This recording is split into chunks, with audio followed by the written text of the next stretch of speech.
বাঙালির 12 মাসে 13 পার্বণ লেগেই থাকে। এখন আষাঢ় মাস, এটি হলো উৎসবের মাস। কেন বলো তো বন্ধুরা? কারণ এই আষাঢ় মাসেই তো একের পর এক বিভিন্ন পার্বণ লেগেই থাকে।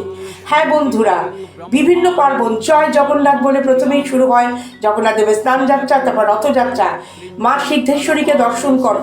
কারণ এখন আমি যে ব্রতকথার কথা বলবো, এটি আপামর বাঙালি আজকে পালন করছি। আজকে আষাঢ় মাসের শুক্লা তৃতীয়া তিথি, মা বিপত্তারিণীর ব্রত কথা।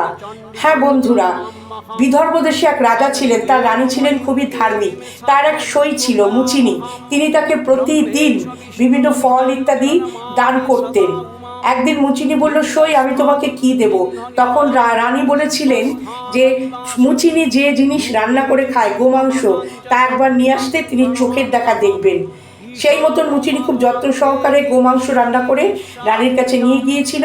কিন্তু রাজা সেই খবর পেয়ে যখন রানীকে তিরস্কার করছিলেন, তখন মা বিপত্তারিণীর কৃপায় সেই গোমাংস ফুল হয়ে সেটি রাজার সামনে এসেছিল।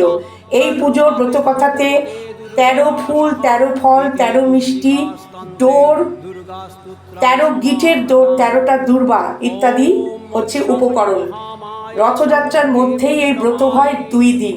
এছাড়াও হয় এই সময় মা দুর্গার পুজোর কাঠামো পুজো, যেটা প্রতিটি রামকৃষ্ণ মিশনে পালিত হয়।